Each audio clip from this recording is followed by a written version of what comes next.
Welcome to Nyanja 201. Thanks for watching the 101 video if you guys did that. If not, go ahead and go right down to the link. I have here this town Nyanja book. This is what I'm referring to whenever I'm doing these lessons, so you guys check this out. I'll put the link for this in the description below.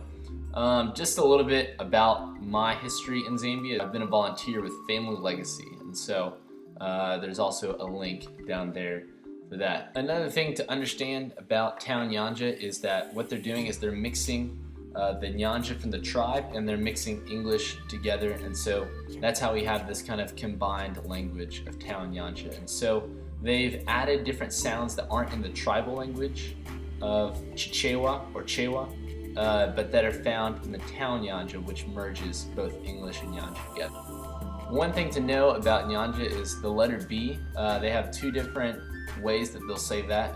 One is they'll say Bwela, which means to come, and they'll also say vana, which means children. So think for Bwela, it's just the hard B that we're used to in English, but for the vana, it's BV. Try to merge those two sounds together and that'll get you pretty close to it. The structure of words over in Zambia and Nyanja is they have to end with a vowel. So the only words that don't end in vowels are words that have come from English, and so they've decided to just keep the English spelling. So something that I've understood in my time over in Zambia is that speakers don't always distinguish between the L and the R. They'll sometimes have kids or people that say glesi, or they'll say bled. For nouns, if you're talking to a child, that is mwana, mwana. If you're talking to a group, you would say vana, emwe vana.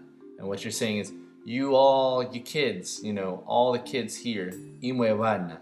And that's the BV sound, so just take very close care when you say that you say emwe vana. Like say B and V at the same time, and you should be blowing out vana. If you want to say something that is very wise and you want to say boss to another man, you say vamdala. They'll be very encouraged by that, and they will show a lot of respect to you because you've just shown an immense amount of respect to them.